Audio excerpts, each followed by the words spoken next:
Assalamualaikum, Football United ringan amatiran ala gua. Review pertandingan hari Jumat di pertandingan terakhir penyisihan grup G dan juga grup H. Ada 4 pertandingan, ya masing-masing 2 dari masing-masing grup yang dilakukan secara serentak. Tadi gue juga ada live commentary Korea Selatan menghadapi Portugal. Langsung aja gue mulai dari grup H. Ada ya Korea menghadapi Portugal, menurut gua kejutan. Korea Selatan mampu mengalahkan Portugal dengan skor 2-1. Jalannya pertandingan sendiri sebenarnya dari formasi line up Portugal nampak memang menyimpan beberapa pemain yang memang menjadi pemain inti di 2 pertandingan sebelumnya. Sosok sentral menurut gua yang disimpan oleh Fernando Santos adalah Bernardo Silva dan juga Bruno Fernandes. Di samping itu ada beberapa pemain lain ya di posisi tengah yang jarang sebenarnya dimainkan di 2 pertandingan awal tapi diturunkan. Sebut saja Vitinha dan juga João Mario. Sementara Korea yang datang atau memulai pertandingan dengan peluang yang sangat kecil karena untuk lolos ada 2 hal. Seperti biasa 2 hal. Nomor 1, mereka harus menang menghadapi Portugal. Nomor 2 adalah Ghana tidak menang menghadapi atau ya seri ya, tidak kalah menghadapi Uruguay, atau Uruguay menang tidak dengan skor besar menghadapi Ghana, kurang lebih demikian, untuk bisa Korea ini supaya melaju ke babak selanjutnya. Jadi mereka harus menang menghadapi Portugal, tapi juga berharap di pertandingan lain hasilnya itu ya sesuai dengan kondisi masing-masing. Ghana seri dan Uruguay tidak menang besar dengan Ghana. Portugal unggul dulu di babak pertama melalui gol dari Ricardo Horta, memanfaatkan crossing atau assist dari Diogo Dalot di babak pertama. Diogo Dalot menurut gue tampil cukup bagus ya.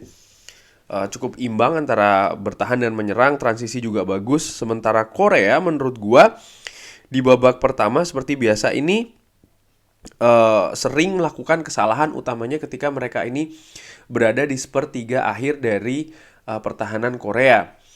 Dan ketika memasuki babak kedua, situasi sebenarnya tidak banyak berubah, di mana Korea juga masih cukup sering melakukan kesalahan, seperti tidak fokus, tidak konsentrasi, terutama di sepertiga akhir pertahanan dari Portugal. Sementara Portugal sendiri juga menguasai possession dan di babak kedua ini gue lihat seperti kayak kesulitan. Sebenarnya sudah terjadi dari babak pertama sih, tengah babak pertama dan berlanjut di babak kedua, di mana walaupun menguasai possession, tapi Portugal ini sulit untuk bisa mencari momentum ataupun peluang. Dan ketika mereka dapat momentum ataupun peluang, lini depannya kurang tajam menurut gue ya, ringan amatiran, termasuk juga oleh seorang Cristiano Ronaldo. Fernando Santos mengganti beberapa pemainnya di babak kedua.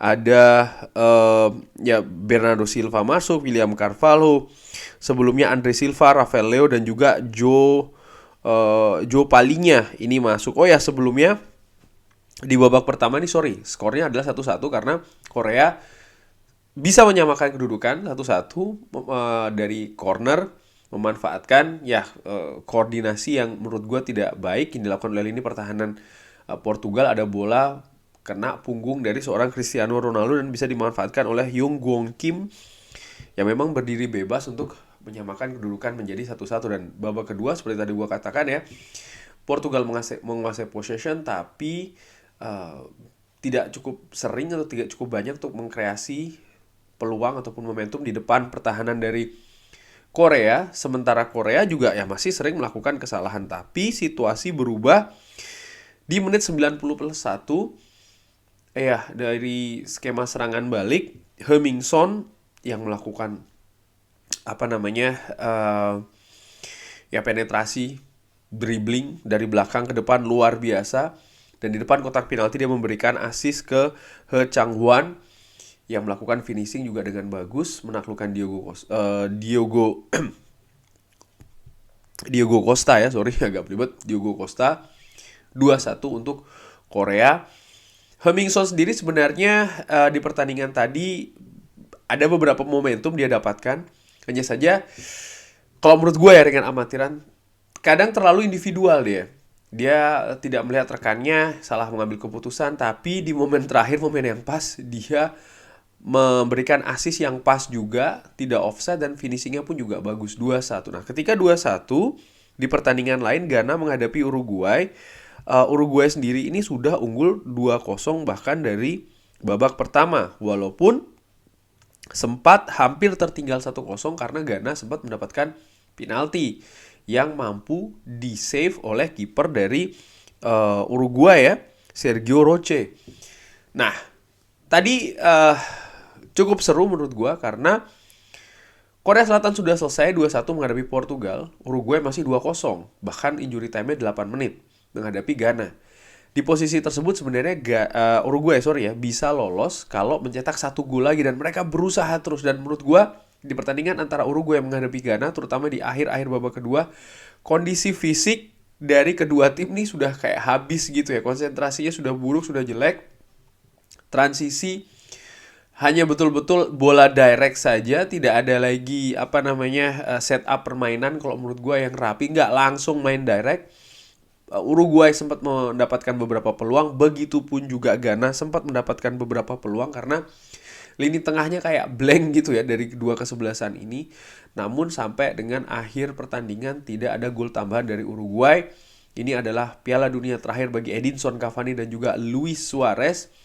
Harus berakhir dengan tersisihnya Uruguay di grup H, karena yang melaju ke babak selanjutnya ke 16 besar adalah Korea Selatan dan juga juara grup Portugal. Korea Selatan menjadi wakil dari Konfederasi Asia yang ketiga setelah Australia, Jepang, dan juga Korea Selatan. Nah, di pertandingan selanjutnya di grup G, Kamerun menghadapi Brazil, Serbia menghadapi Switzerland, Brazil menghadapi Kamerun. Ini banyak menyimpan pemain Tite di pertandingan kali ini, termasuk juga lini tengah di mana Fabinho dan Fred ini yang dimainkan menyimpan ya pemain yang luar biasa, yaitu adalah Casemiro. Pun juga di lini depan ya, Rodrigo dimainkan, Anthony dan juga Gabriel Martinelli. Anthony kalau tidak salah ini merupakan partai dia yang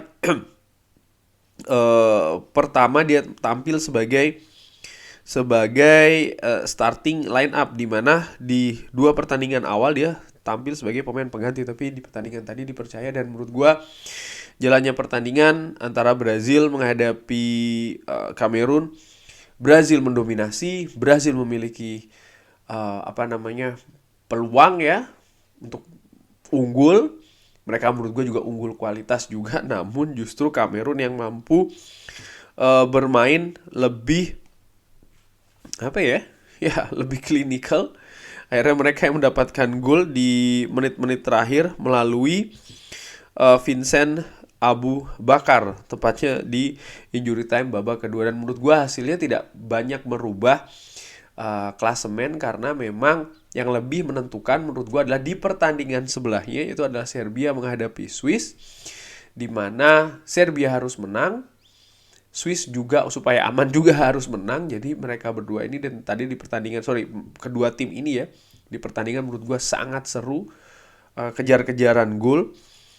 Swiss sempat unggul duluan melalui Xherdan Shaqiri, tapi Alexander Mitrovic bisa menyamakan kedudukan, bahkan Dusan Vlahovic membalikkan keadaan, tapi disamakan oleh Bril Embolo. Dan di babak kedua 3 menit baru mulai, Remo Freuler membuat Swiss unggul 3-2. Gua melihat di pertandingan antara Serbia dan Swiss, Murat Yakin seperti biasa memainkan strategi sepak bola yang rapi. 2 gol dari Serbia menurut gua ini terjadi karena kesalahan pemain Swiss.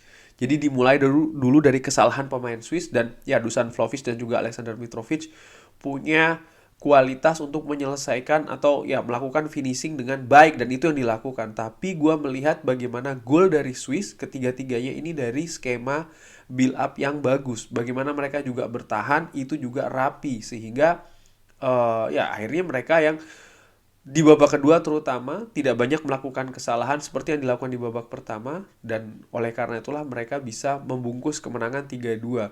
Gol ketiga yang terjadi di awal babak kedua menurut gue ini juga kunci bagi Swiss, sehingga ya jalannya pertandingan di babak kedua mereka lebih nyaman, katakanlah demikian. Mereka lebih percaya diri, di samping juga mereka lebih fokus tidak melakukan kesalahan yang dilakukan di babak pertama. Akhirnya pertandingan selesai, Swiss mewakili Brazil lolos ke babak selanjutnya, Brazil sebagai juara grup dan Swiss sebagai runner up, dan ini berarti Portugal akan menghadapi Swiss dan Brazil akan menghadapi wakil dari Asia, Korea Selatan, yang menurut gue lolos juga dengan kejutan kali ini.